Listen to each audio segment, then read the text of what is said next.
mais. E no primeiro encontro que nós tivemos há 5 dias, nós começamos a leitura do livro, cuja cópia vocês recebem hoje. Todos recebem uma cópia do livro. Essa é uma tradução direta do grego. Eu tenho preparado essas nossas reuniões com base numa segunda tradução, que é a tradução do Mas da Gama Cury, cujo livro digamos, a tradução referência no Brasil, mas nós, infelizmente, não conseguimos, não dá para comprar, porque não tem para vender, e mandar fazer um facsímile, solução que nós já fizemos anda caríssimo, assim, então a gente não ia conseguir fazer num preço bom. E os facsímiles pode ser feito, né? Fica igualzinho. Mas como o corte da página é um corte que não coincide com o corte com a economia da folha, etc., vai acabar custando 90, 100 reais um facsímile desse aqui, coisa que fica muito caro, né? Então, a impaciência que nós fizemos foi optar por essa tradução, que também é do grego, do Edson Bini, que é um tradutor vivo, e eu que tenho feito o controle da tradução com as outras duas, tem pouquíssimos pontos assim que possam gerar alguma polêmica. Então a tradução, aliás, a impressão que eu tenho é que o Edson Bini traduziu muito usando como base de comparação esse livro aqui, há muita semelhança, não estou aqui sugerindo nenhuma espécie de plágio, né? Mas há algumas soluções que são parecidas aqui nos dois livros. Olá, tudo bem? Olá, Rubens Sandra. Então, há aqui algumas soluções que são parecidas. Tal. Então o jeito como nós trabalhamos aqui é lendo esse livro aqui, acho que vocês todos recebem cópia hoje, e eu controlo a tradução com esse daqui, e na dúvida sempre há uma tradução, embora não seja esse livro aqui, que é onde está o equivalente aqui, no outro volume, são 2 volumes, eu também o controlo com essa edição aqui inglesa, que é uma edição maravilhosa, a obra completa de Aristóteles em 2 volumes.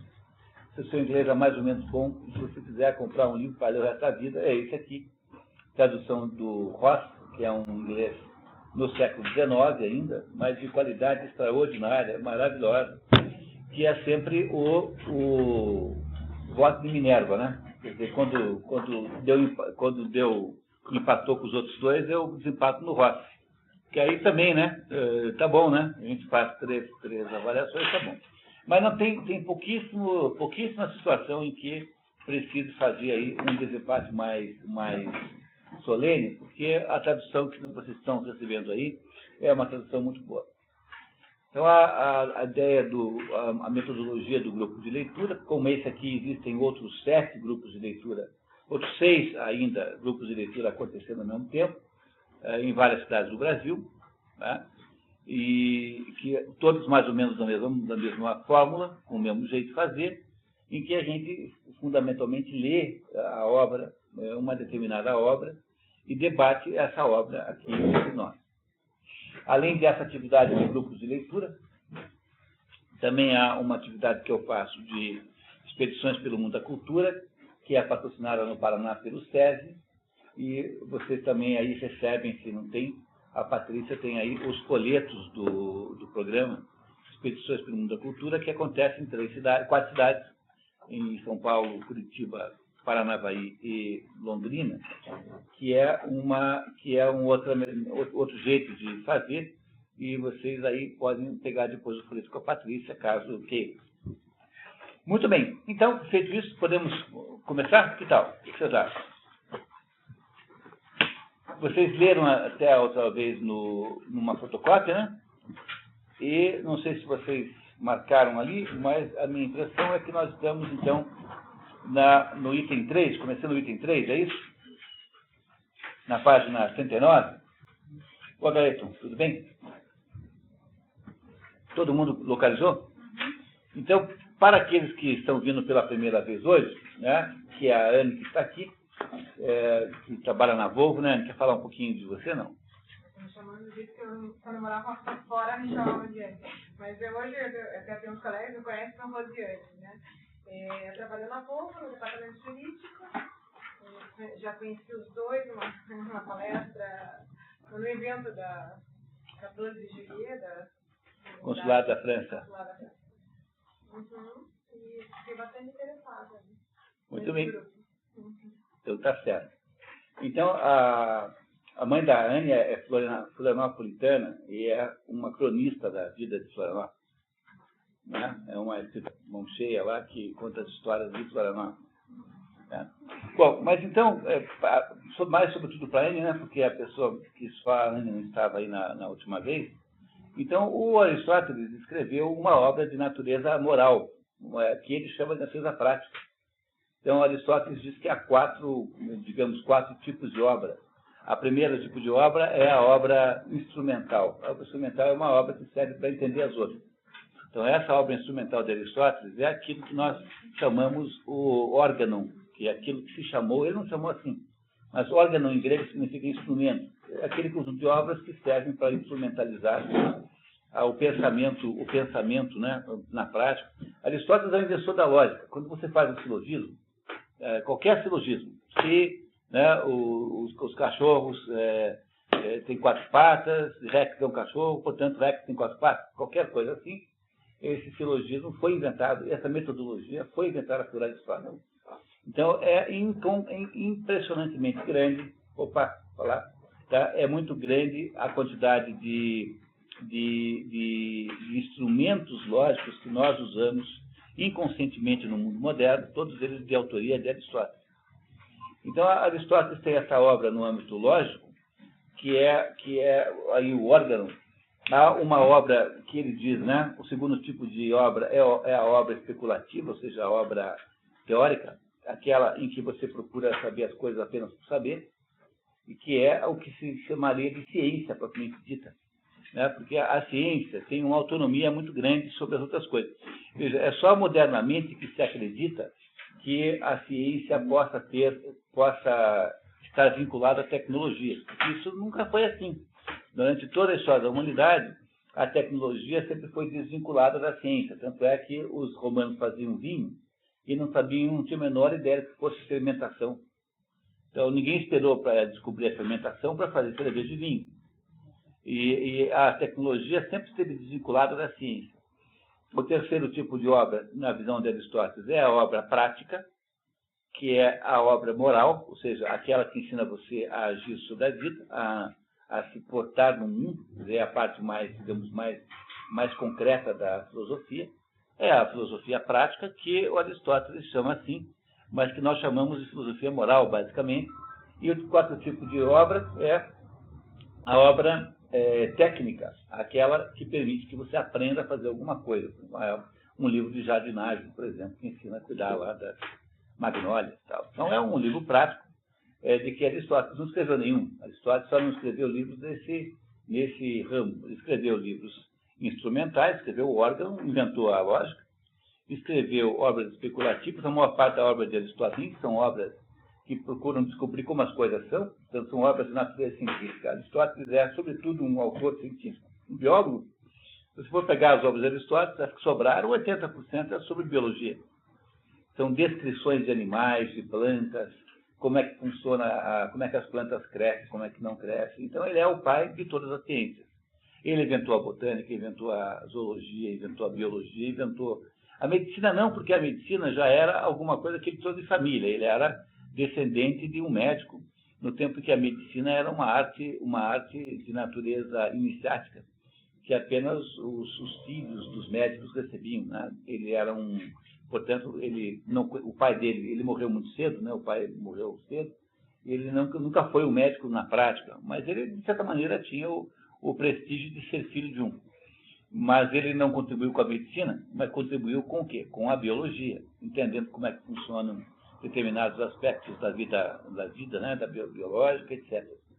E também escreveu livros de filosofia moral, que é essencialmente 2 livros. O livro chamado A Política, que alguns de vocês tiveram aí, né, a oportunidade de ler comigo inteiro em janeiro, em curso de férias, em 10 noites assim, né, seguidas. E o livro Ética Nicômacos, que é o livro que nós estamos começando a ler desde a quinzena passada, que é o livro de filosofia moral individual. Porque, no entanto, lembrem sempre que para Aristóteles não há muita diferença. Quer dizer, ele acha que o que preside todas as questões humanas sobre o comportamento humano é o fato, é a lei, e que o homem é um zoon politikon. Zoon politikon, em grego, significa animal social. Apesar da nossa insistência em ficar traduzindo como animal político, só para gerar confusão e parecer que a gente parece todo mundo com o Zé Borba. Entendeu? Quer dizer, é uma coisa assim inacreditável, que a gente não consiga compreender que zoon politikon é o homem é um animal que vive na polis, vive na cidade. Portanto, ele é um sujeito social. O ser humano, a sociabilidade do ser humano é tão natural quanto as funções fisiológicas, digamos assim. E é por isso que todo o processo de filosofia ética de Aristóteles começa com a política. Nós vimos a política antes da ética, justamente para criar uma referência que ele mesmo estabelece como sendo anterior. Quer dizer, ele acha que é preciso entender, né, que o ser humano individual vem antes do ser social. Quer dizer, a cidade se forma depois que as famílias existem. Né? Então, só cuidado, porque aqui é fundamental fazer uma distinção entre o que é prioridade cronológica, o que acontece antes no tempo, e o que é prioridade ontológica, que acontece antes no sentido. Então, embora a cidade seja posterior no processo, na linha do tempo, ela é, na visão de Aristóteles, o principal assunto da vida humana, que é a vida humana é baseada fundamentalmente nessa ideia de vida social. Portanto, a ação humana deveria ser uma ação voltada para a produção da melhor vida comum possível. E isso gera uma confusão dos diabos, porque o Aristóteles o tempo todo diz que os interesses da cidade, às vezes traduzidos por Estado, são maiores do que do indivíduo. E essa maneira de dizer acaba induzindo a confusão de você achar que a gente tem todo mundo que obedeceu o Chaves. Entendeu? O problema é que não esquecer jamais, em nenhuma hipótese, que o Aristóteles ele pensava a cidade humana na polis grega. A polis grega era uma pequena cidade de 10, 15 mil habitantes. Atenas deve ter tido no seu auge 500 mil, alguma coisa assim. E essas cidades, né, pequeníssimas, dirigidas por um rei, de modo geral, tinha esse nome na Grécia, ela é uma cidade de homogeneidade cultural tão extraordinária, que no teatro grego, em nenhum momento, jamais alguém lançou uma peça, e todo ano cada dramaturgo tinha que lançar 3 para participar daqueles festivais de Dionísio. Todo mundo escrevia 3 peças. Então, era assim, uma peça era outra, era mais o festival de Curitiba, assim, em Atenas. Né? Então, tinha teatro o tempo todo. E nunca, jamais alguém apresentou uma peça que os espectadores não tivessem absoluta certeza do que se tratava. Quer dizer, aquelas entidades mitológicas, aquelas histórias, todas eram coletivas. A uniformidade grega é tão grande, que o Werner Jäger escreveu o livro Paideia justamente para demonstrar que foi a poesia homérica, em primeiro lugar, depois o teatro grego. Lá, Cristiane, tudo bem? Tá? A poesia homérica, depois o teatro grego. Tem um livro para Cristiane. Tá. Que foram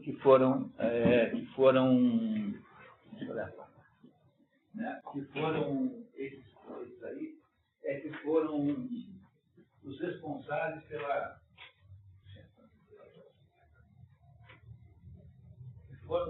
pela construção da mente grega, do homem grego, da civilização grega.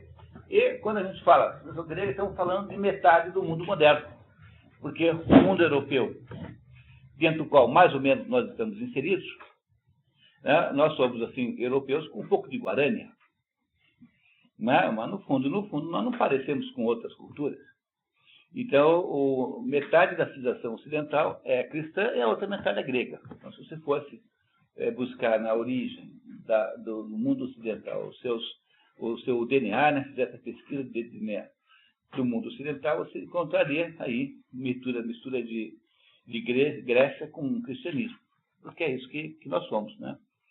Então, o Aristóteles então parte desse pressuposto, e aí começa na Ética Nicômaco. Nicômaco teria sido filho de Aristóteles, embora também o pai dele chamasse assim, e não se sabe exatamente porque não há dedicatória, né?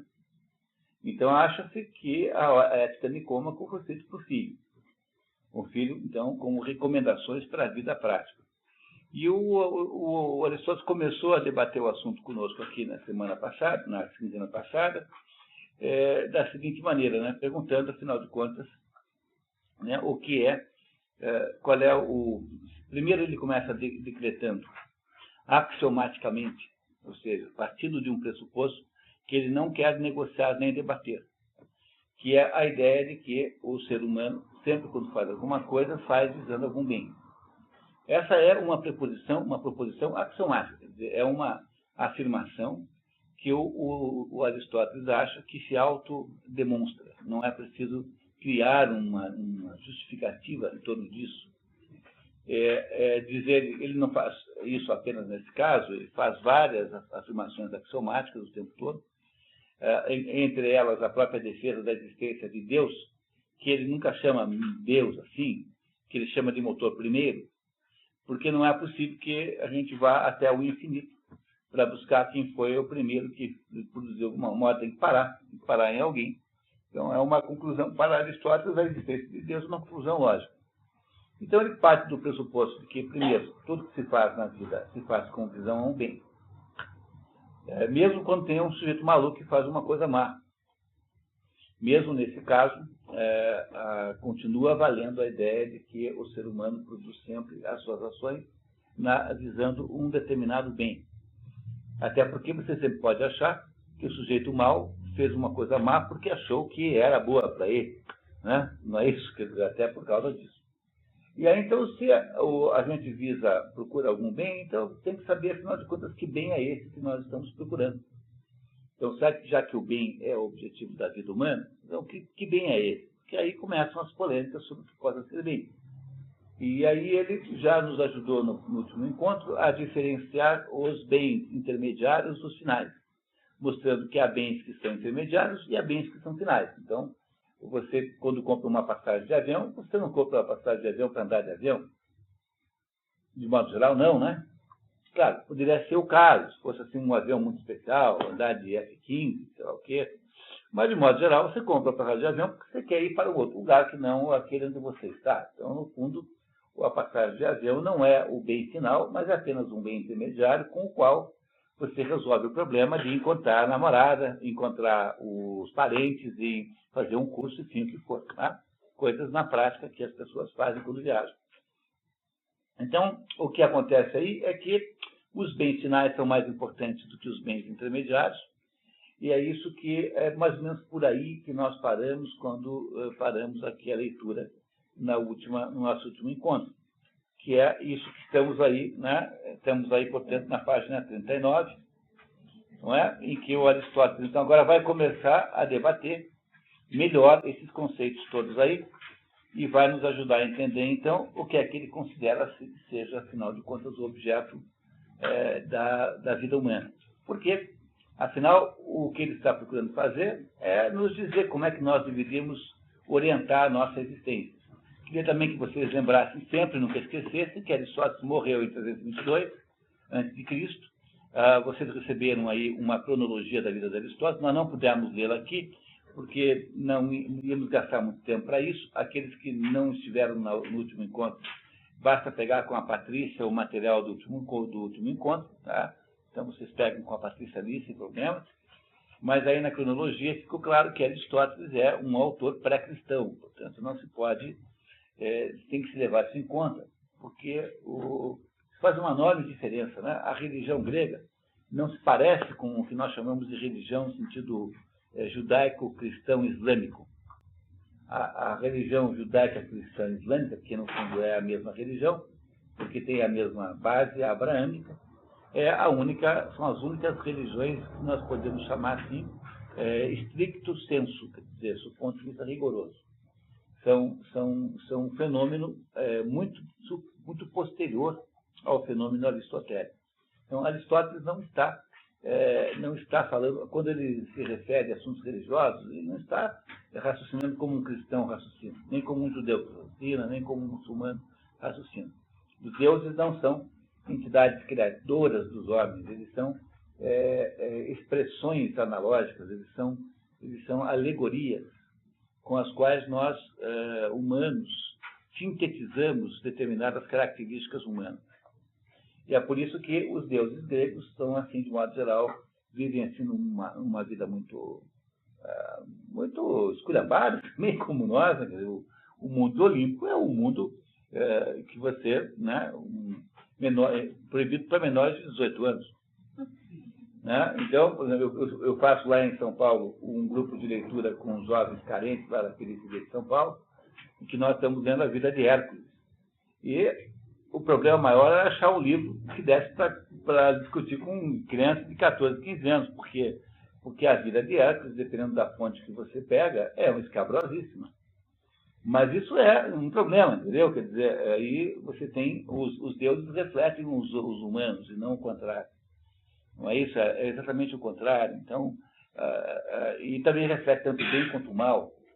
E na parte boa é que está a devoção grega. Então, um grego não tinha o sentido de patriotismo que nós temos hoje, porque a ideia que os gregos tinham é que cada cidade era protegida por um certo deus. E então o que faz o habitante daquela cidade é ser devoto daquele deus. Tanto é que a acusação que se faz a Sócrates, que veio antes de Aristóteles, né, não se conheceram, por meros 15 anos, assim, é que Sócrates havia desconsiderado os deuses da cidade e havia ensinado a juventude a fazer o mesmo. Então, reparem, o nome disso é impiedade, que era o maior de todas as acusações que podia fazer alguém, porque é a acusação em que você acusa alguém de desprezar o Deus da cidade. Então, toda a ideia de política, toda a ideia de, digamos, de patriotismo na Grécia está associada ao Deus da cidade e não a uma entidade chamada país. Porque Atenas só existe como por relação a Atenas, a deusa Atena, que é padroeira da cidade de Atenas.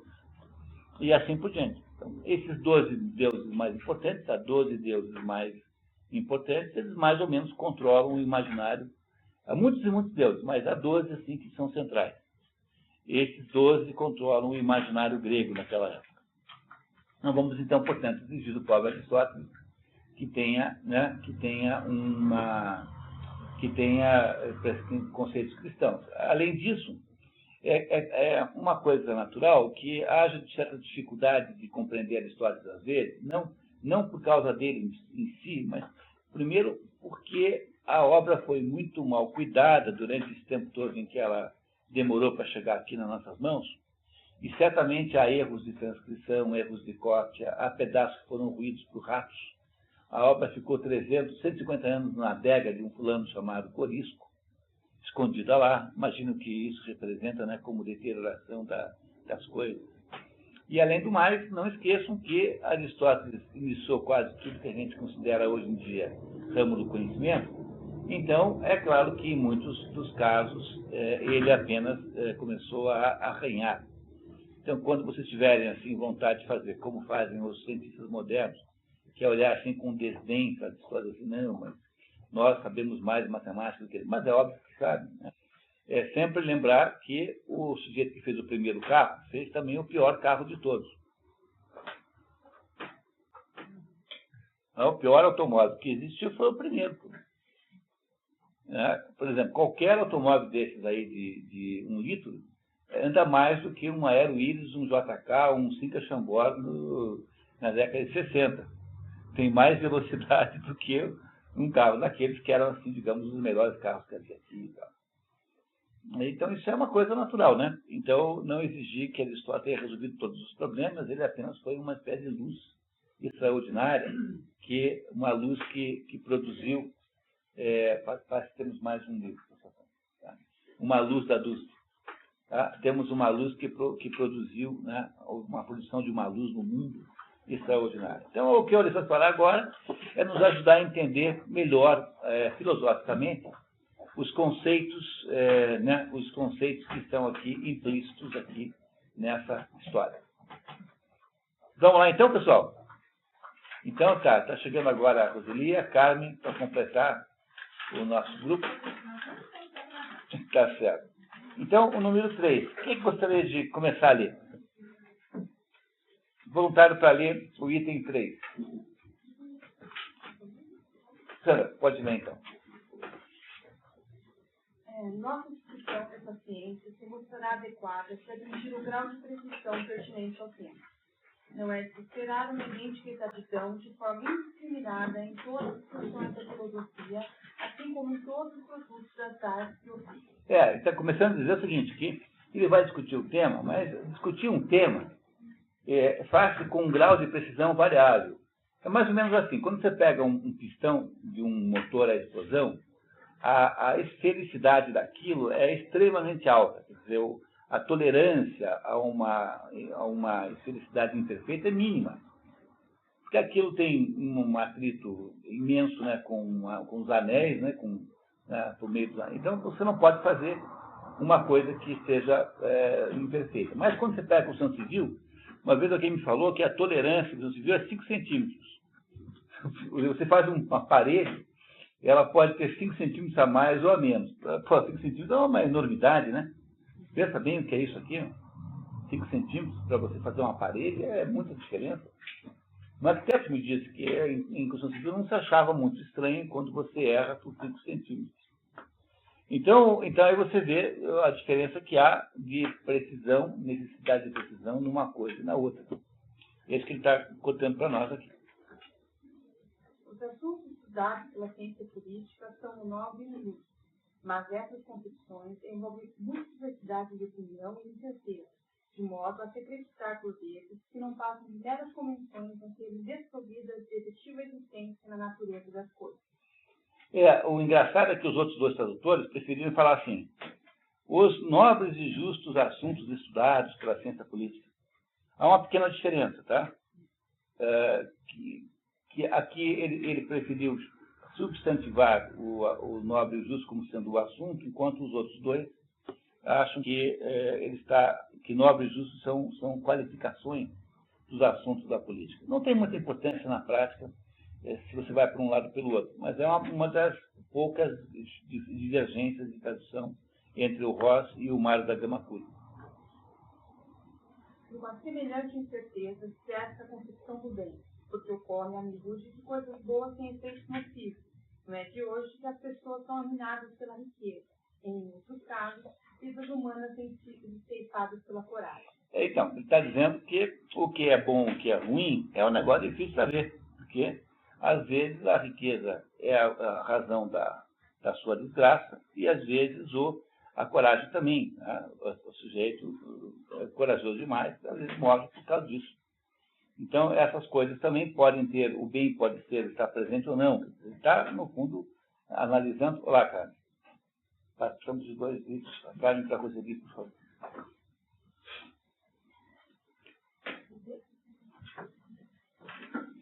Né? Então, o que ele está dizendo é que isso que parece bom nem sempre é tão bom quanto parece. Como preferir.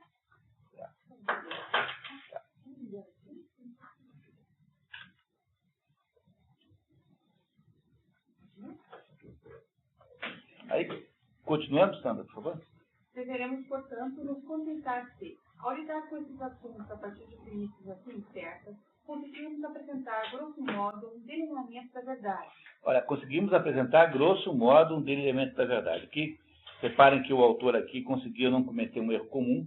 A gente nunca escreve em português a grosso modo, porque a gente não deve colocar uma preposição portuguesa numa expressão latina. Entenderam? Não é proibido. Então, grosso modo, jamais tem A na frente. Em nenhuma hipótese, nenhuma circunstância. Nunca. Tem só uma exceção, que é nunca. Nunca de modo. Só quando está errado que pode botar grosso modo. Então, vejam que aqui o nosso tradutor acertou. Então, no fundo, ele não está procurando uma precisão.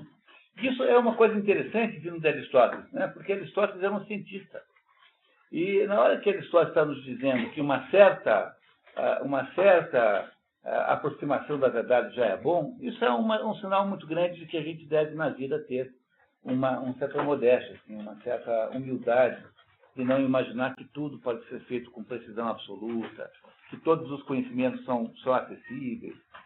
Eu tenho dito para vocês que irei insistir, a primeira premissa para alguém desenvolver uma vida filosófica, uma vida intelectual, é partir do pressuposto de que não dá para saber tudo.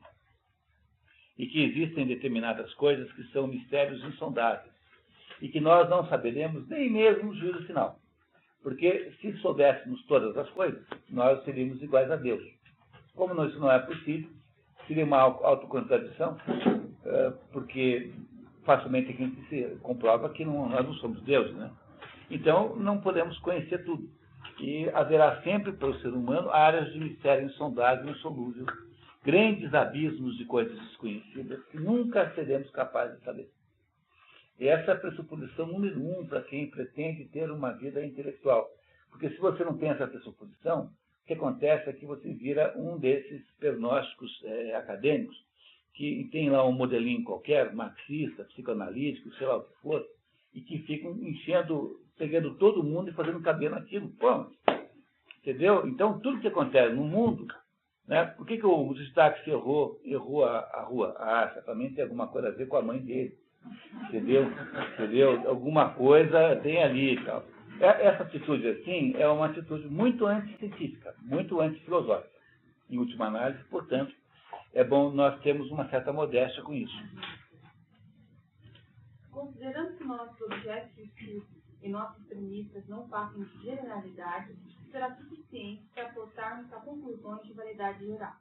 Em conformidade com isso, é-nos facultado solicitar ao estudante que também aceite os vários pontos de vista que formulamos dentro do mesmo estudo, pois constitui a marca de uma mente instruída, esperando aquele grau de precisão em cada modalidade que é permitido pela natureza do assunto em particular. Então, sejamos bom senso, né?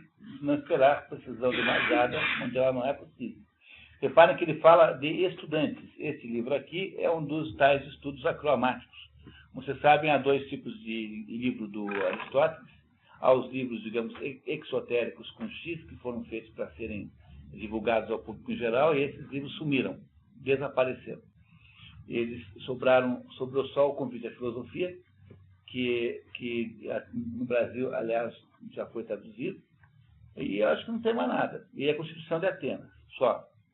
E os outros são todos livros esotéricos com S, feitos para dentro, né? Ou acroamáticos. O que significa isso? São livros que nasceram de anotações dos seus alunos. Então, o professor dava de manhã uma aula para os alunos, era uma aula sem debate. O Aristóteles ficava lá na frente dos alunos e fazia uma espécie de palestra. Até hoje faz assim, por exemplo, na França. As aulas magnas nas Sorbonne são feitas assim. À tarde, o Aristóteles abria a porta do liceu e aí entrava quem quisesse do povo e fazia, então, uma aula dialogada com ele, um debate filosófico. Então, essa obra aqui é uma obra feita na manhã, quer dizer, o que está aqui é uma obra que não foi editada para o público. Então, foram alunos que anotaram a obra de Aristóteles e foram, aos pouquinhos, dando uma edição caseira, assim como anotações de aula. Pois não, Cláudio? Acroamático. Acroamático. Né? Essas são as notas que se dava para essa aula da manhã. Tá? O mais fácil, esotérico com S de manhã, exotérico com X à tarde. Exotérico com X, X para fora, né? E esotérico com S para dentro. Então, para dentro é iniciático. Não que o Aristóteles tivesse qualquer espécie de conteúdo iniciático, como é o conteúdo pitagórico, como é o conteúdo teosofista, enfim, o que for, mas era iniciático no sentido de que pertencia aos alunos que já haviam passado por um processo anterior de preparação para ouvir aquelas coisas. Por isso é que parecerá sempre anotações de aula. Então, haverá determinados pontos que parecerão obscuros, haverá outros pontos em que há uma certa contradição. Por exemplo, ele promete, em tal coisa, mas não tem tal coisa, que ele pretendia fazer, mas não fez. Uma aula é muito tumultuada, né? É assim, né? Outro que é assim o tempo todo é o Mário Ferreira dos Santos, que fica o tempo todo dizendo, no meu livro tal, você encontra essa explicação, mas no livro tal não existe. Não tem o livro tal. Às vezes acontece.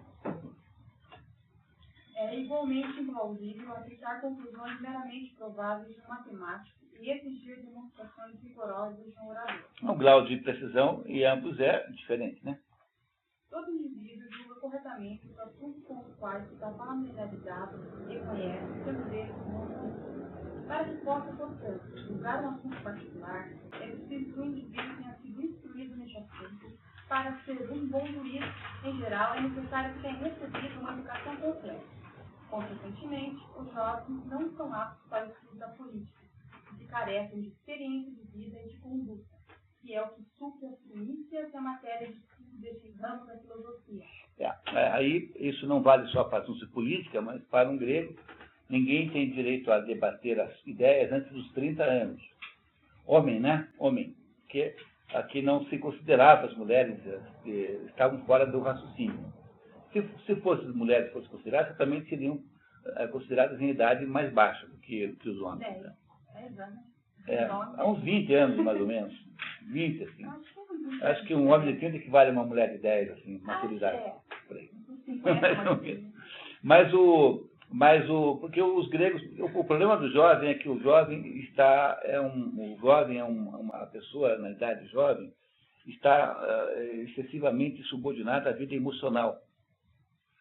Então, só consegue viver emoções. Quem consegue só viver emoções é muito autorreferente, muito autocentrado. É por isso que os jovens dão essa impressão de acharem que são o centro do mundo. Porque eles só vivem emoções, só. Então, um grande, maravilhoso livro que explica isso, que conta esse romance, é o livro chamado O Processo Maurícios, que vocês conseguem comprar nos sebos, assim, a R$10, é muito barato. É bem fácil de encontrar. O Processo Maurícios, que é um livro de um alemão chamado Jakob Wassermann. Esse Jakob Wassermann escreveu um livro em que tem lá um sujeito chamado Etzel Andergast, que é um menino, assim, de uns 16 anos, e esse menino é filho de um juiz.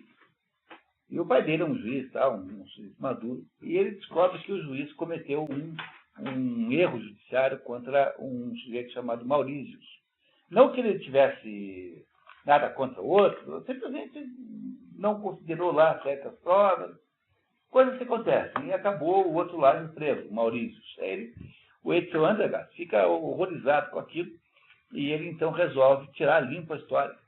E ele então foge de casa, pega um dinheiro com a avó, foge de casa, vai para Berlim e vai atrás do sujeito que saberia quem era o verdadeiro assassino. E aí então ele acaba descobrindo quem foi. Quando volta, o pai dele, quando soube, né, que deixou um bilhete, né, dizendo que o pai dele interessou-se pelo caso e indultou o tal do Maurícios. E ele, quando descobre que o pai indultou o Maurício, fica furioso, porque indultar o fulano é apenas perdoar o crime que ele teria feito. Mas ele não fez crime nenhum. Então ele não tem que ser indultado, ele tem que ser inocentado, que é muito diferente.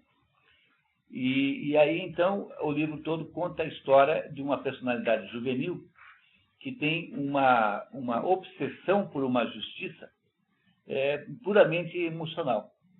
Ele quer que exista justiça perfeita. Em última análise, é isso que ele deseja que aconteça. Então, essa atitude é uma atitude juvenil. É isso que ele está dizendo aqui. Então, os jovens não são capazes de se dedicar a assuntos de natureza, digamos, assim, mais ampla, porque os jovens vivem aí prisioneiros das suas emoções, dos seus momentos emocionais. É isso que ele está dizendo, por isso que não é para você discutir filosofia com um jovem. Né? A regra grega era, primeiro aprende a dançar, depois aprende filosofia. Então ninguém devia poder ser juiz, por exemplo, antes de ter... Juiz trabalhista tinha que ter empregado antes de poder ser juiz trabalhista. Primeira condição. O senhor é candidato a juiz? O senhor é empregado? Não, então não pode ser juiz. Entendeu? Isso que eu estou dizendo, tá? É que você não pode deixar pessoas da área psicológica, por exemplo, pessoas a quem se entrega crianças problemáticas para cuidar, tinham que ter uma certa vivência, uma certa experiência de vida. E como é que a gente vai cuidar de criança se não tem os próprios filhos? Né? Pela experiência de criação dos quais nós passamos. Né? Então, determinadas coisas deviam ter uma certa... Como é que eu vou discutir filosofia, a origem e o fim das coisas, se eu não tenho ideia da diferença que tem entre um cheque e uma duplicata? Tudo isso é muito difícil, né? Porque a vida prática, a gente não deve ensinar filosofia para criança, como se quer fazer hoje, porque antes de poder ter o pensamento especulativo, que é o pensamento filosófico, o cidadão tem que ter o pensamento positivo, quer dizer, ele tem que entender as coisas concretamente, arrumar emprego, casar, namorar, essas coisas, tá? Pegar o ônibus, entendeu? Arrumar uma prestação, essas coisas concretas da vida. É claro que sempre há as exceções dos gênios, né? Então, né, os gênios são naturais, né? Aqui no Brasil, é curso de formação de petista. É isso que se ensina nas escolas aqui. Filosofia na escola é uma maneira de você fazer o quê? A juventude hitlerista do PT. O que é o tal de Tela Pintada? São a juventude hitlerista do PT. Aquela massa de gente emotiva, essa gente que ele está dizendo aqui. Gente no auge dos seus hormônios e das suas emoções, que você diz assim, ó, vamos então matar os padeiros. E eles vão lá e matam os padeiros. Todo processo revolucionário precisa de uma juventude agressiva, que é a juventude hitlerista do PT, e essa coisa de cara pintada, o que é isso? Agora temos que fazer caras pintadas em maior quantidade, então vamos ensinar a filosofia no segundo grau. Outro dia eu falei com pessoas de filosofia, um discurso bom, eu falei que ensina a história da filosofia, que ensina a reflexão, Então, a reflexão que eles propõem, eu não conheço esse caso, né? É assim, olha, pessoal, tem dois tipos de filosofia. A filosofia que defende os pobres e a que defende os ricos. Então, você vai aprender a filosofia que defende os pobres. É isso que eles fazem, é formar militante. É gente disposta, né, a agredir os outros. Acho que nem os nossos professores de filosofia sabem. Todos eles só sabem isso, porque a escola de filosofia só ensina isso. Então, tirando aquele outro... Quando ainda tinha no Brasil, ainda havia uma densidade cultural no seminário, então eu me lembro que eu estudei filosofia aqui na Federal, né? Não terminei o curso, mas estudei o curso Física Zero. Então, tinha lá o Paridreia, né, e que dava aula de filosofia de verdade. E havia lá o outro Frei, como era o nome do outro Frei. Havia lá dois padres que eram, assim, velhos professores, sabiam latim, sabiam grego, e que davam aula de filosofia. E eram mal vistos pelos outros, porque eram reacionários, porque estavam ensinando Aristóteles, quando, na verdade, era para ensinar Marx. E de lá para cá, na medida em que essas pessoas foram morrendo, você constituía o curso de filosofia baseados apenas em determinados autores da moda, modernos, todos eles inconsistentes. Então, é um desastre esse negócio de filosofia no segundo grau, né? Mas, enfim. Continuamos, Sandra, por favor. Você parou nas paixões. Além do que, eles são conduzidos por suas paixões, de modo que o cidadão tem um propósito ou proveito por quanto a finalidade da existência é a ação e não o conhecimento. E não faz diferença alguma se são jovens do engano ou se é uma questão de imaturidade. O Niemeyer, por exemplo, está ali no mesmo caso. Entendeu? Entendeu? Mesmo tendo 90 anos. A lacuna não tem cunho cronológico. O problema é que suas vidas e as várias metas destas são norteadas pelo passional, pois para tais indivíduos, seu conhecimento, como para os indivíduos faltos de autocontrole, é inútil. Entretanto, para aqueles que seus desejos e ações, através do sentido racional, o conhecimento dessas matérias poderá ser sumamente valioso. Tudo que os gregos apostam é na ideia de que há um determinado grau de maturidade que é a maturidade do spoldaios. Spoldaios com S mudo na frente. Spoldaios, em grego, significa homem maduro. No fundo, é esse homem maduro, que é alguém que tem assim, uma certa idade, que não se deixa dominar pelas paixões, que tem uma certa temperança, que tem uma capacidade de analisar as coisas com justiça, que é esse o sujeito que deve lidar com os assuntos intelectuais. O Spoldaios. Spoldaios, em grego, significa homem maduro. Essa expressão Spoldaios é homem maduro. Então, o que ele está dizendo é que a gente não deve se meter, deixar os jovens cuidarem desse assunto. Porque o rapaz, né? Rapaz é a mesma palavra de rapace. Rapace é a origem da rapina. A rapina, aves de rapina. Rapaz é a mesma origem. As pessoas jovens são potencialmente malfeitoras e não benfeitoras do conjunto. É preciso, portanto, exige-se uma certa maturidade na vida para lidar com isso. Se isso baixe a dica de introdução contra o estudante do assunto, ao espírito no qual nossas conclusões devem ser recepcionadas e ao objetivo que estabelecemos diante de nós.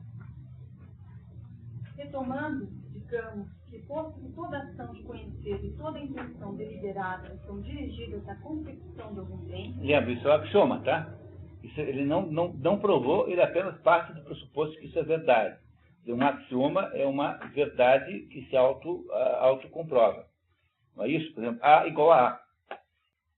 Como é que você não precisa nem demonstrar isso? Isso é axiomaticamente verdadeiro. Autodemonstrável. Então ele está dizendo assim, olha, tudo que se faz é para um bem. É isso que ele está voltando aqui. Examinemos o que declararmos como sendo a meta da política, ou seja, qual o mais elevado entre todos os bens cuja obtenção pode ser realizada pela ação. Política no sentido de administração da polis, né? Da cidade, da comunidade.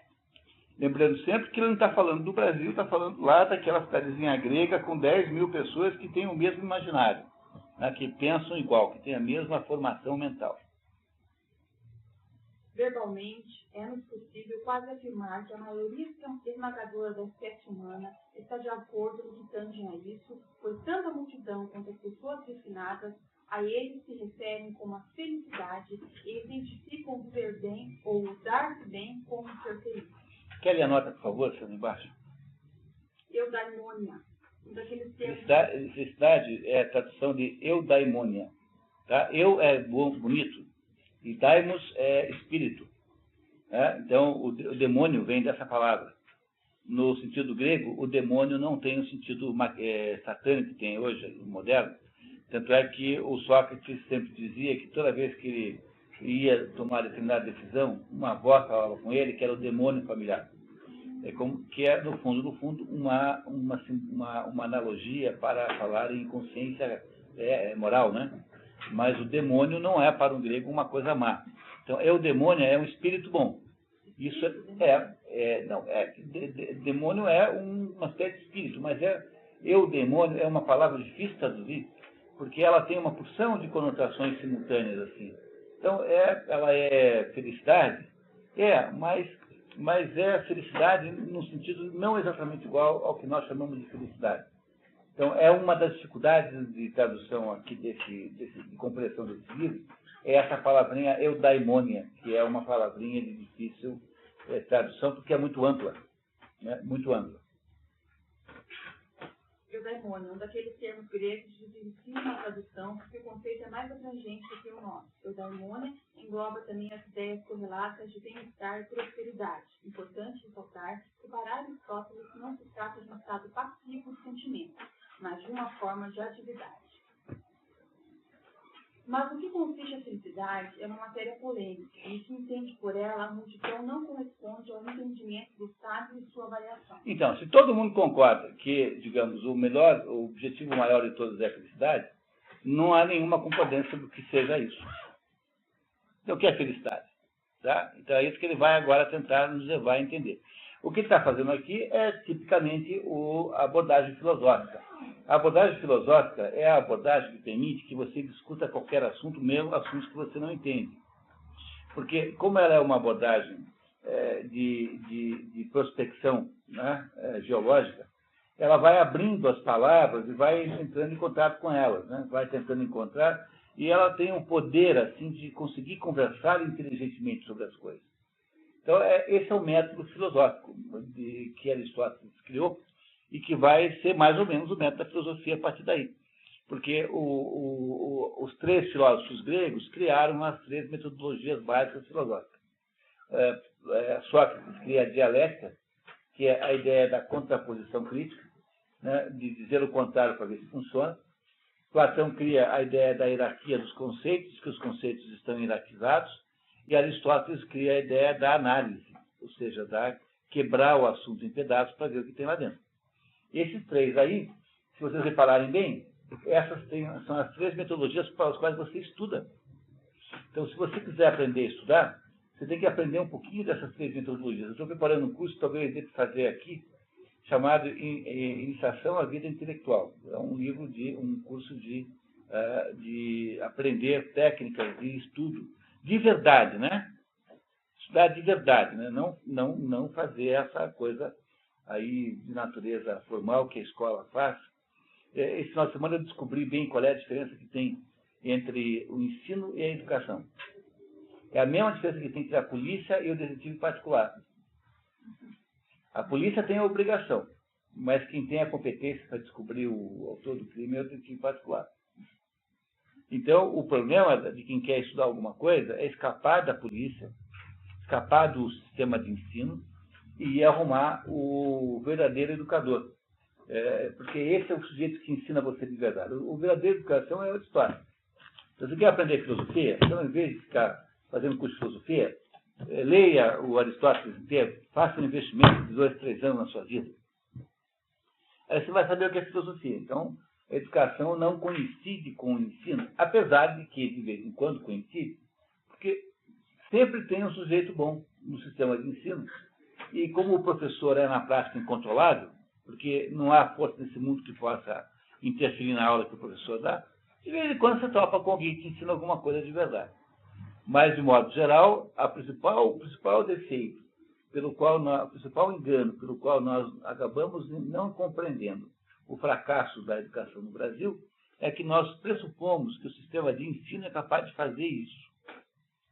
E não é. Então, mesmo quando tem alguém dentro do sistema de ensino que é genial, esse sujeito é cada vez mais difícil de encontrar, porque se ele sabe o que sabe apenas do sistema de ensino, ele não saberá muito. Mas se ele é alguém que conseguiu pular fora, bom, aí então você tem alguém com capacidade verdadeira de ajudar. Então, o maior de todos os enganos que nós cometemos, e ilusões, é imaginar que o sistema de ensino possa ser igual ao sistema de educação, e não é. Na verdade, o sistema de ensino é apenas um método pelo qual a sociedade distribui as pessoas economicamente. Entenderam? Por que você faz pós-graduação MBA? Porque o pessoal de recursos humanos escreve lá no jornal que se você não tiver isso, você não arruma emprego lá não sei onde. Só por isso.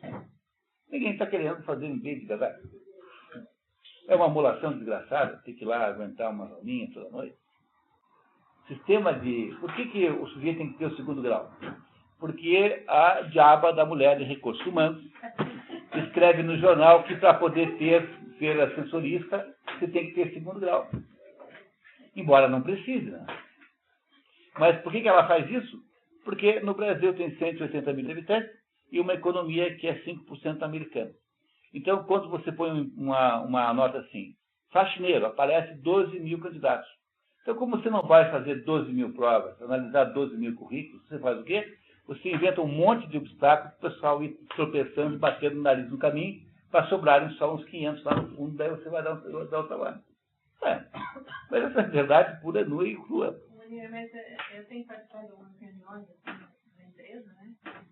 E isso é discutido, assim, da diretoria, assim, até votação. Bom, mas, assim, se o Brasil fosse a Finlândia, que não tem mão de obra, então você pegava qualquer um para dirigir a central elétrica, né, a central atômica.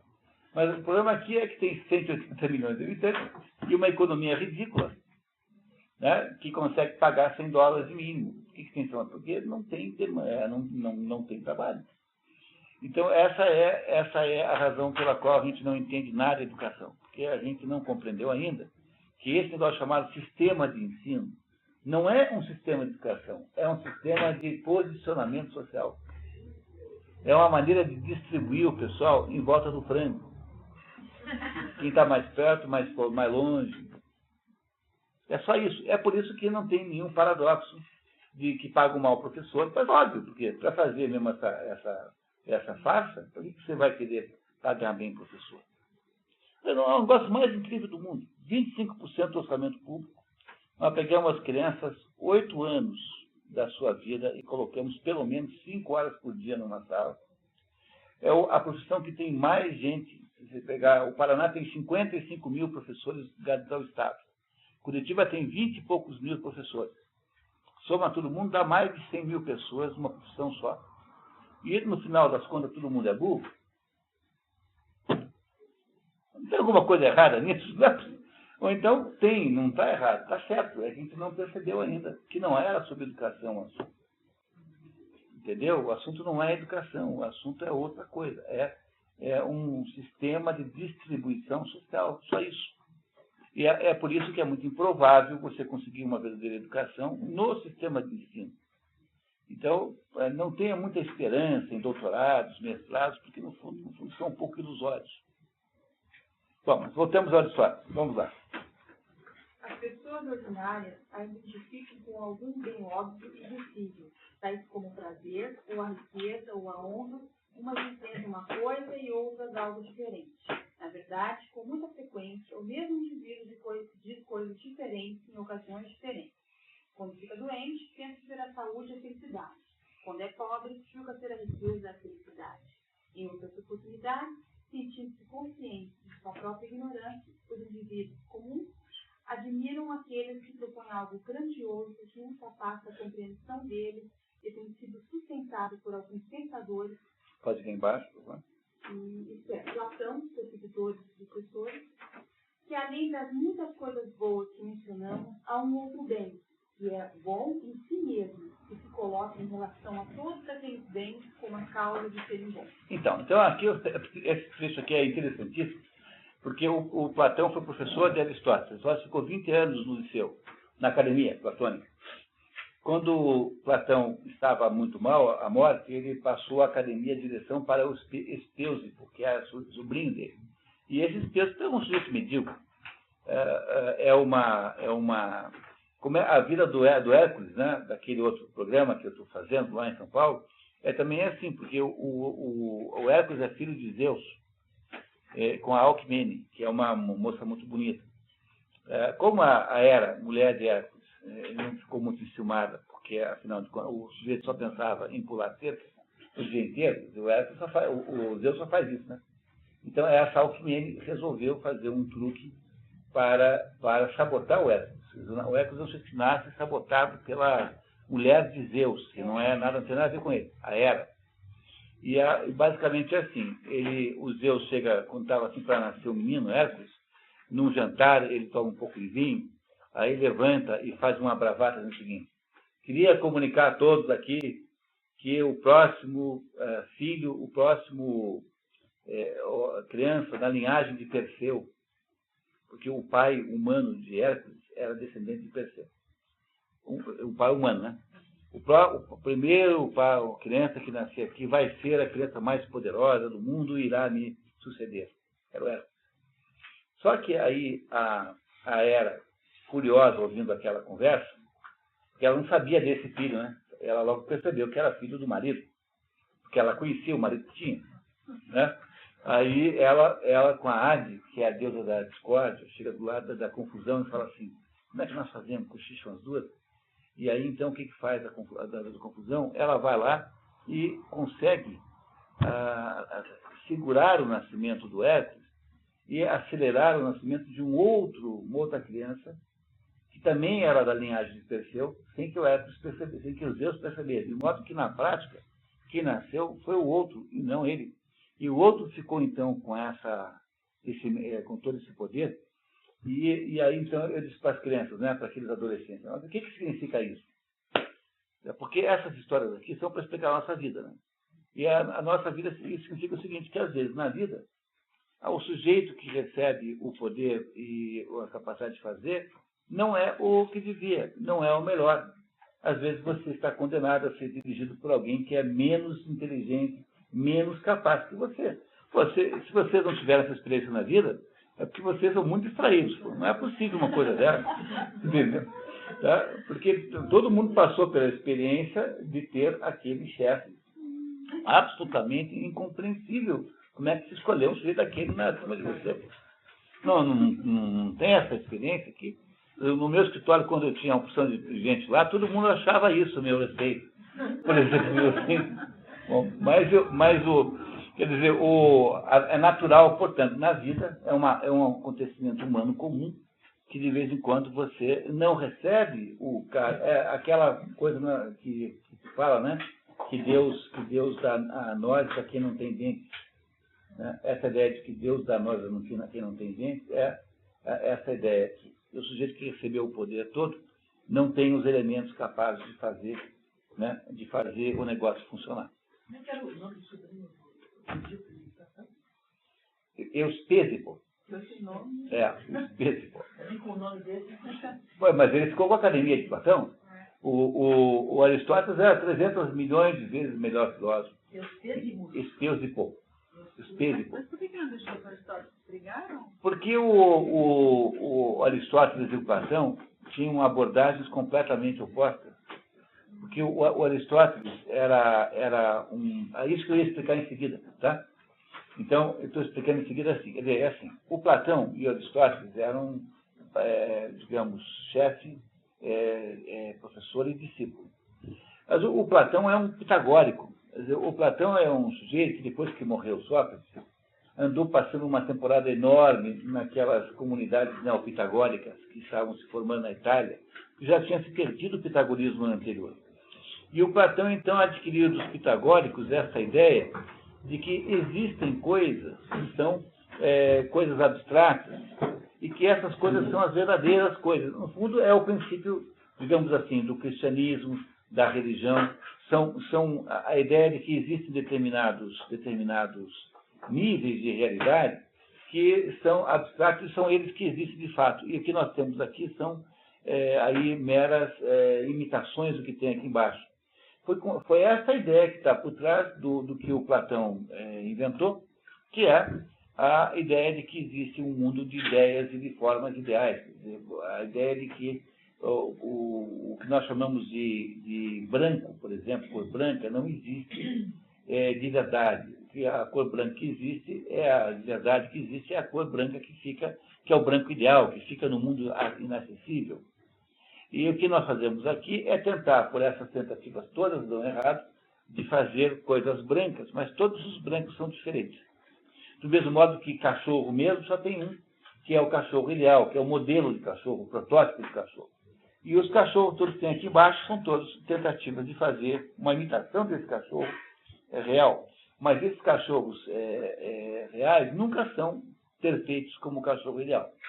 Então, essa era a ideia central de Platão. Quando eu digo para vocês que Platão tinha como principal contribuição filosófica a ideia da hierarquia dos conceitos, é de que para Platão existe um mundo ideal onde estão as coisas de verdade, e depois existem mundos aqui embaixo, que são mundos, todos eles, digamos, falsos e precários, que são tentativas de copiar esse mundo ideal. E como é que nós saberíamos, por que método é que nós saberíamos que isso é assim? Nós sabemos que isso é assim porque nós todos lembramos, nós todos já estivemos nesse mundo ideal, portanto, nós temos reminiscências desse mundo ideal. E é por isso que nós somos capazes de perceber que ele existe. Aristóteles, que é discípulo de Platão, não acredita nisso. Então, Aristóteles diz assim, olha, eu não posso conceber que nós devemos partir do raciocínio de que haja um cachorro ideal, porque a palavra cachorro, que é essa que você diz que existe, né? Porque o cachorro ideal só existe na palavra cachorro. E esse cachorro, a palavra cachorro não morde. Então, o que existe, na verdade, são os cachorros reais, concretos, que estão por aí. Essa cachorradinha que está por aí, todos os são os reais. E esses cachorros aí eu chamo tudo isso de cachorro porque eles têm uma coisa que os unifica, características comuns. Mas o Aristóteles não sabe se esse nome cachorro é apenas um nome que a gente usa para resumir aqueles indivíduos, ou se existe uma coisa chamada cachorro mesmo, que é digamos, o modelo da cachorridade em algum lugar.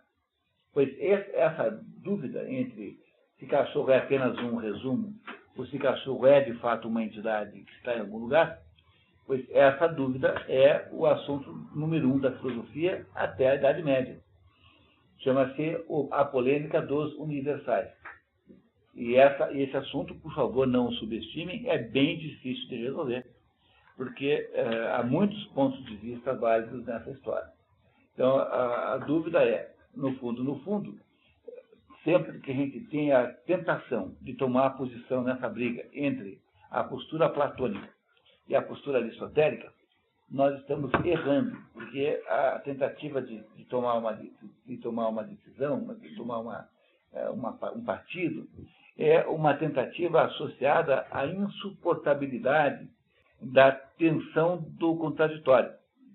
Quer dizer, como a gente não suporta o contraditório, a gente tenta resolvê-lo. Mas a verdade pura e crua é que os dois estão cobertos de razão. Porque, de fato, nós existimos individualmente, como pessoas, mas, por outro lado, alguma coisa nos unifica. Nós pertencemos a uma coisa chamada humanidade também, ao mesmo tempo em que nós existimos como indivíduos. Então, a verdade é que a gente existe ao mesmo tempo como indivíduo e como espécie. O cachorro, ao mesmo tempo, existe como indivíduo e como espécie. Um pedaço de granito existe como indivíduo e como espécie. Essas duas coisas existem ao mesmo tempo. E aí você vai aprendendo por aí uma coisa fundamental sobre o raciocínio filosófico, é que não há modo de você entender qualquer coisa em filosofia que não seja por meio da gestão dessas tensões, dessas aparentes contradições, desses becos sem saída. Porque tudo na vida humana é assim. Então, aceitar que isso é assim é um grau de amadurecimento enorme que você passa a ter na vida. Porque imaginar que tudo possa ser, digamos, fácil e óbvio e completamente indiscutível é olhar para as coisas de um modo um pouco precário. Assim. Nós não vamos conseguir ir muito longe com uma atitude dessa. É isso que o Aristóteles agora vai debater. Ele vai fazer agora uma crítica ao seu mestre, ao Platão, porque o Platão diz assim, olha, o bem mesmo, na verdade, o bem que existe é um bem escondido lá em algum lugar. Ele vai dizer assim, não, mas esse bem que está em algum lugar não é um bem com o qual os homens possam operar na prática. Então, o bem que nós podemos perseguir aqui na nossa investigação sobre o que fazer, que bem que eu persigo? É o bem factível, humanamente factível. Também é preciso vocês lembrarem que, nesse ponto aí, existe uma contradição extraordinária com relação às próprias questões da vida humana. Porque se você for platônico demais, o sujeito que é excessivamente platônico, ele vai chegar à seguinte conclusão. Eu não vou fazer o bem por causa do seguinte. Como o bem é um negócio que está sempre longe da perfeição, o bem que eu sou capaz de fazer sempre está longe da perfeição, esse bem, então, não pode ser alcançado. Então, eu aproveito e não faço nenhum. Porque me parece ser incompreensível, impossível fazer alguma coisa. Pois, essa atitude é extremamente errada, no fundo, é uma ideia diabólica, que tem a pessoa que diz assim, não, olha, eu não vou ter filhos não, porque nesse mundo maluco aí, não vou botar filhos no mundo. Pois é a mesma atitude, você espera que haja um dia um mundo perfeito, para você ter um filho nesse mundo, mas esse mundo perfeito não existe. Então, você tem a obrigação de ter um filho dentro das imperfeições do mundo, se você, obviamente, puder, né? Porque não é obrigação ter filhos, mas dentro de um contexto, digamos, conjugal, onde não há possibilidades maiores, quer dizer, não há nenhuma razão para você não ter um filho, só porque o mundo é imperfeito. É aquela história, né? Quer dizer, o sujeito não faz bem nenhum, porque o diabo o convence de que qualquer bem que ele tenta fazer será sempre muito imperfeito. E é com isso, com essa imobilidade na qual você se põe em seguida, é que nasce a sua incapacidade de exercitar o seu destino humano. Nós somos obrigados a fazer o nosso melhor, mas não o perfeito. Então é isso que Aristóteles vai contar para Platão agora. Claro que ele está se referindo ao seu mestre com todos os cuidados, para não parecer assim, digamos, ingrato, né? Mas ele, nessa altura aqui, há uma absoluta separação entre os dois, aparente, né? Porque no fundo, os dois têm razão. Tanto aqui eu sou platônico, segunda, quarta e sexta, aristotélico, terça, quinta e sábado. Né? Entendeu? Então é isso que ele vai dizer agora. Olha como vai ser interessante. Então, talvez seja uma tarefa um tanto infrutífera examinar todas as distintas opiniões defendidas a respeito. Será suficiente examinar aquelas que são mais largamente predominantes ou que pareçam conter alguma razão a seu favor. E não devemos desconsiderar a distinção entre argumentos que partem dos primeiros princípios e os que conduzem aos primeiros princípios. Tom Archibald, o conceito contido neste vocábulo, abarca os nossos conceitos encerrados nas palavras origem e fundamento. São acepções do domínio da metafísica, que é o presente contexto. Na política, arquê tem outros significados, quais sejam autoridade, poder, governo. Bom, então isso para entender é muito fácil. É assim, Platão acha que as coisas funcionam assim. Daqueles princípios ideais que estão no mundo transcendente, aquilo vem para o mundo real concreto aqui embaixo. E Aristóteles acha que é o contrário, que nós partimos das coisas que existem aqui e vamos fazendo resumos dessas coisas até chegar a conceitos genéricos. Entenderam? É por isso que disse, de modo geral, que o Platão é o autor da dedução, que a filosofia platônica é dedutiva, se deduz do geral para o particular, enquanto a filosofia aristotélica é indutiva, ela vai do particular para o geral. Os dois métodos funcionam e são ambos úteis. É claro que nem sempre na mesma situação, né? Platão que tinha perdido as cavernas, né? A ideia o mito da caverna, né, que está na República, é a ideia de que esse mundo das ideias, esse mundo oculto, só pode ser acessível àquele sujeito que consiga fugir do mundo das sombras. E nós vivemos aqui no mundo das sombras. Estamos todos amarrados contra uma parede, atrás de nós há uma fogueira, e entre nós e a fogueira passam então as pessoas, os animais, enfim, e tudo que nós vemos é o reflexo da fogueira na parede. Então nós não sabemos nada, a não ser quem sabe alguma coisa, aquele sujeito que é o filósofo, que se libertou daquilo, saiu da caverna e foi ver como as coisas eram de fato. Então, o Platão diz que esses conceitos ideais, só podem ser acessíveis aos filósofos, como ele, por exemplo. Essa é a abordagem platônica de cima para baixo, ou seja, do ideal para o particular, do geral para o particular, enquanto que o Aristóteles faz o contrário. Então, o que ele está dizendo aqui é que, no fundo, existem esses dois métodos. Né? É isso que ele está querendo mostrar aqui. Era acertada por parte de Platão a prática de suscitar essa questão e indagar se o correto pressentimento era partir dos ou conduzir aos primeiros princípios. Como uma corrida se pode correr do juízo rumo ao extremo da pista ou ao contrário. Ora, não há dúvida de que é apropriado partir do conhecido. O conhecido, porém, encerra dois significados, nomeadamente aquilo que é conhecido para nós, que é uma coisa, e aquilo que é cognoscível em si mesmo, que é outra coisa. Talvez, então, para nós, em todo caso, seja apropriado partir daquilo que é conhecido para nós, ação pela qual, a fim de ser um bom estudante do correto, Calon é conjuntamente reto, belo, bom, nobre, admirável em dose, por vezes diferenciados em função do contexto. Os outros tradutores preferiram nobre em vez de reto, correto, traduzindo por nobre. Aqui, Aristóteles parece privilegiar a nossa ideia de reto e correto. Essa é uma pressuposição do tradutor, né?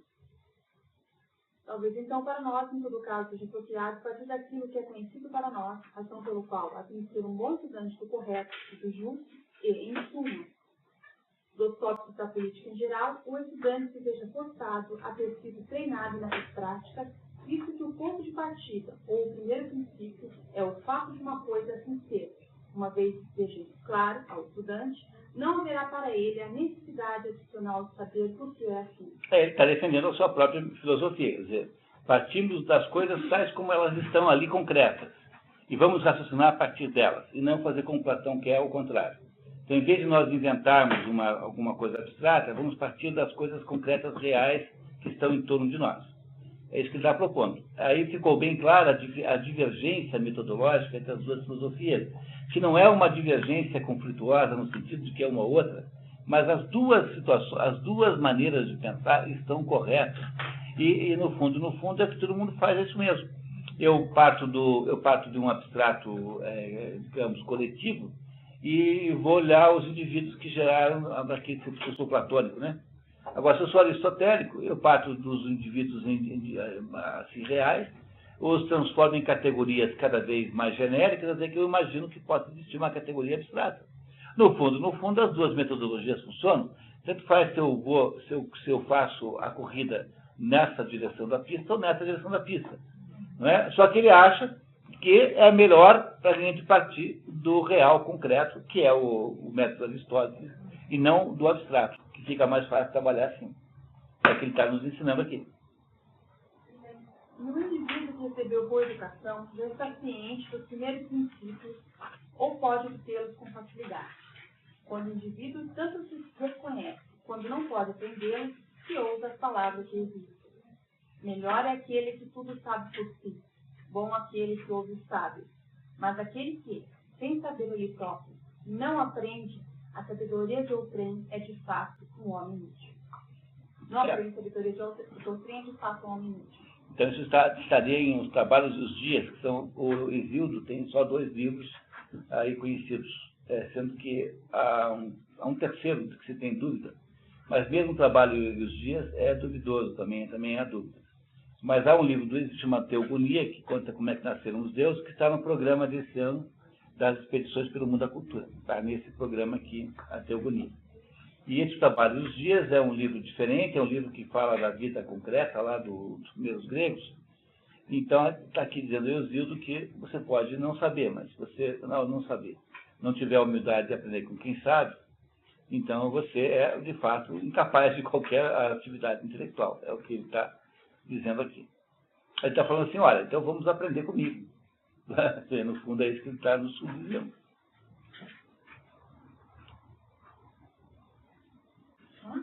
Mais um pouquinho? Vamos lá.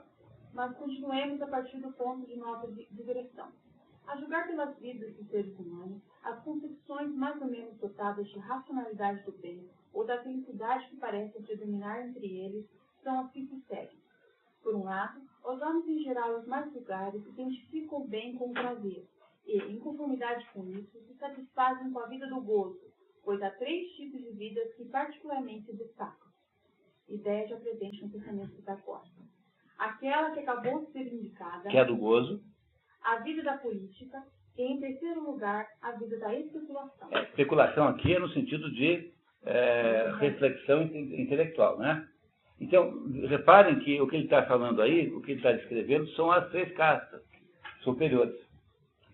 Então, são as 3 castas superiores do conjunto das 4 castas hindus, que muitos de vocês já conhecem o conceito, né? Para os hindus, a primeira casta mais alta é a casta bramânica, que é a casta da especulação, ou seja, para um grego, né? Para um filósofo como Aristóteles, ele está falando do filósofo, mas é, no fundo, a mesma coisa, né? Como natureza da casta. Em seguida, a casta da política, que ele chama de política, que para os hindus é a casta dos guerreiros, portanto, dos governantes. E a terceira casta é a casta do gozo, ou seja, é a casta do empresário, é a casta dos valores materiais. Então, tem aí as 3 castas hindus, só falta a 4ª, que não tem, porque para um grego, a 4ª casta é o escravo, e o escravo é uma espécie de não-pessoa, assim, né? Alguém que pertence ao mobiliário da casa. Né? O Aristóteles, na política, faz a defesa da escravatura, mas não da escravatura como nós entendemos hoje, desculpe, da escravidão, né? Escravatura não é a melhor palavra. Então, faz a defesa da escravidão como, assim, a escravidão é completamente aceitável quando o sujeito é escravo por natureza. Então, o que é ser escravo por natureza? Ele não é cruel, ele tem toda uma metodologia, mas o sujeito que é escravo por natureza é aquela pessoa que não é capaz de tomar conta da própria vida. É a definição da quarta casta que os hindus fazem, que é a definição da massa. A massa que tem por aí é a quarta casta. Então, ele não entra no mérito da quarta casta porque ele está falando de um grupo social que é mobília da casa. O Aristóteles não defende a escravidão em qualquer circunstância. Por exemplo, a escravidão forçada, aquela em que você transforma o vencido em escravo, ele acha a maior ignomínia do mundo. Porque só devia ser escravo quem tem vocação para escravo. Ele supõe, portanto, que existam pessoas que têm, por natureza, a tendência a serem mandadas pelos outros. Que é o que nós chamaríamos hoje em dia de quem tem mentalidade de empregado. Não quem é empregado, mas quem tem aquela mentalidade de ficar salvando a sua própria vida ao longo da carreira. Então, repare que coisa interessante, que aqui estão descritas as 3 castas mais altas, né, com toda a clareza. Dizer, então, que para cada uma dessas castas há uma noção diferente do que seja felicidade. O geral da espécie humana se revela, assim como sendo inteiramente vil, definindo uma vida que é somente apropriada ao gado, embora tenha alguma razão do seu ponto de vista, porque muitas pessoas de alta posição compartilham com os sentimentos de Sardanápolo. Sardanápolo, monarca assírio, sem consistência histórica de caráter mítico. O sofista tardio Ateneu de Nauco, cerca de 250 a.C., atribui uma espécie de máxima a Sardanápolo, que é, ou seja, come, bebe, diverte, diz que tudo mais não vale um estalo do dedo. Ele atribui também o trecho de um desabafo que assim finaliza. Quer dizer, eu tenho que comer, e ainda os puros toques atos de ultraje e amor carnal que realizei e experimentei ao passo que minha riqueza. Quer dizer, esse Sardanápalo é uma espécie de modelo do sujeito sensorial, glutão, daquele que vive para os prazeres da carne, para os prazeres da vida, né? Que é uma espécie de suicídio. Quem quiser entender isso, tem um filme maravilhoso chamado A Comilança, La Grande Bouffe, que é feito com 4 atores que se chamam com os próprios nomes, que é o Marcello Mastroianni, o Ugo Tognazzi, o Philippe Noiret, e o outro qual era, meu Deus? E o outro era o Michel Piccoli. Esses 4 aí são 4 amigos, assim, 4 já cinquentões, assim, que se reúnem numa casa em Paris para comerem até morrer. E eles, então, comendo as comidas mais inacreditáveis que você possa imaginar. Um deles é um cozinheiro de...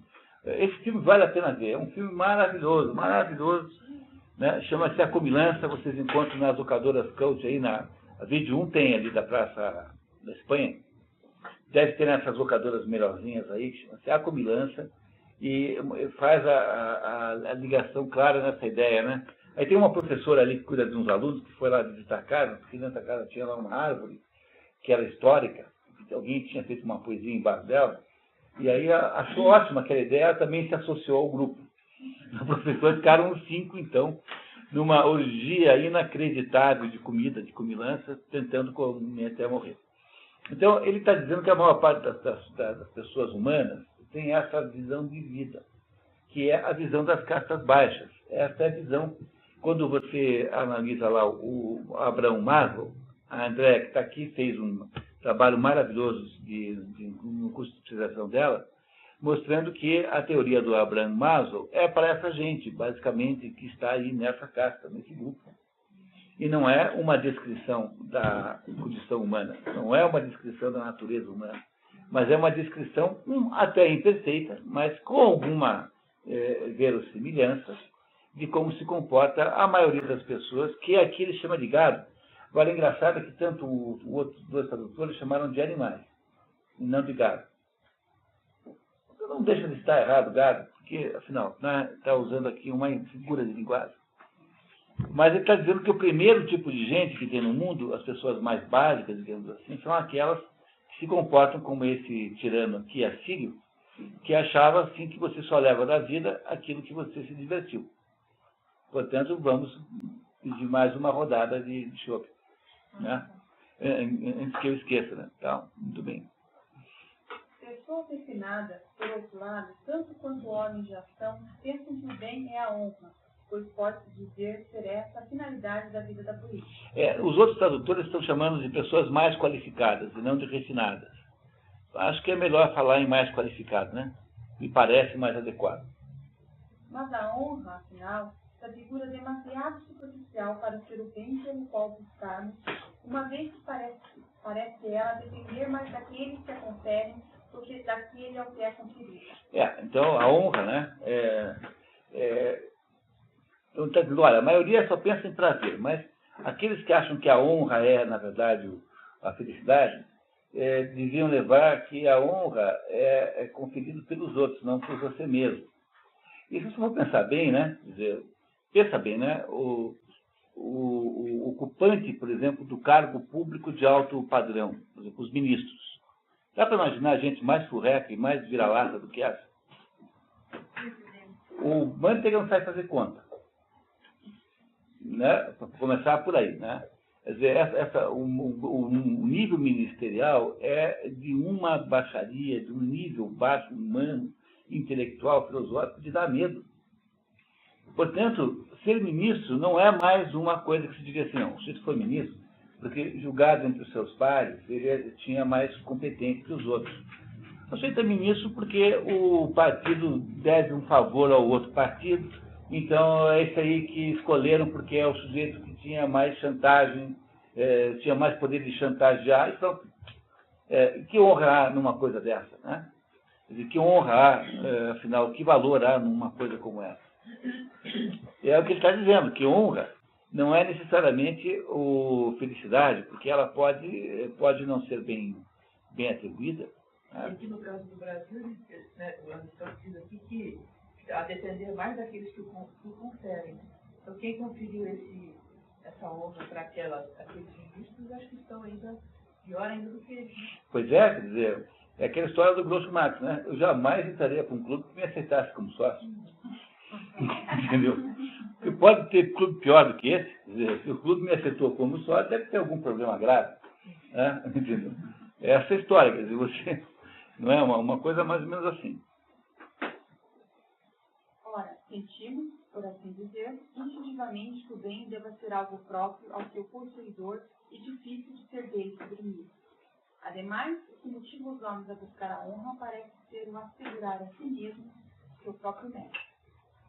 Ao menos, procuram ser honrados por homens de discernimento e por pessoas que o conhecem, ou seja, desejam ser honrados no terreno da virtude, do que se evidencia consequentemente que, em todos os casos, segundo o parecer dos homens de ação, a virtude é um bem maior do que a honra, podendo-se, talvez, em conformidade com isso, supor ser a virtude aquilo em que alguém é o melhor ou mais excelente. Muitos tradutores helenistas preferem, assim, o substantivo excelência, inclusive em função da enorme variação semântica sofrida pelo termo virtude a partir da instauração da civilização latina.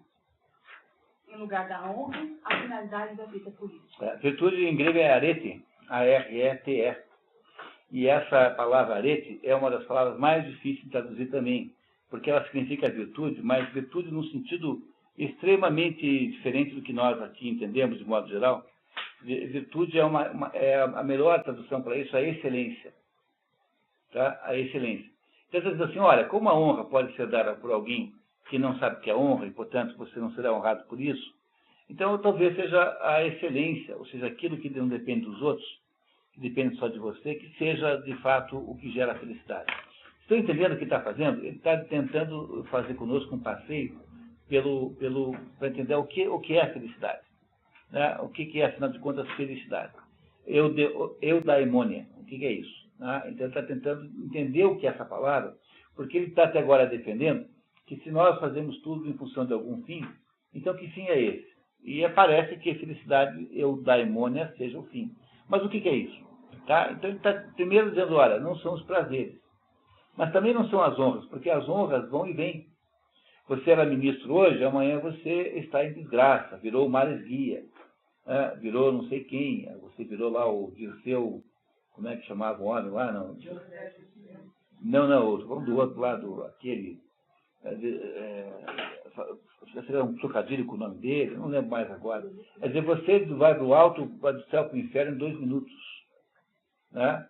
Então, essas coisas aí do mundo aí, material e político não são, talvez, a maneira de você obter felicidade, porque é muito precário.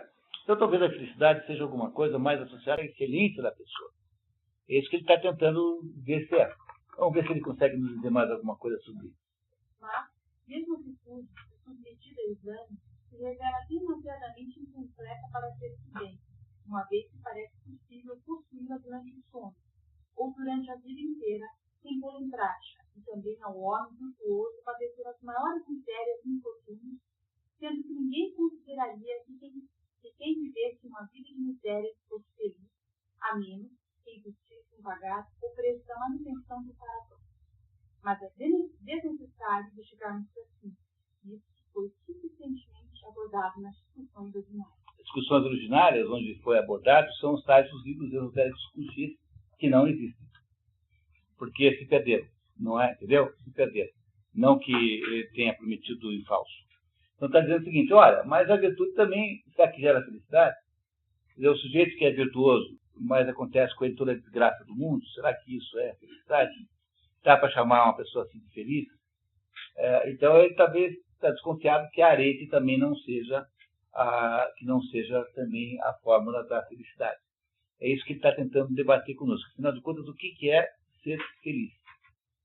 Essa é quase a ideia central do livro. Portanto, esse primeiro capítulo aqui é o mais complicado deles, é o mais que vai nos custar um pouquinho mais para ler, depois fica mais rápido. Paremos um pouquinho, pessoal, tomamos um café? Tá, topa. Então tá.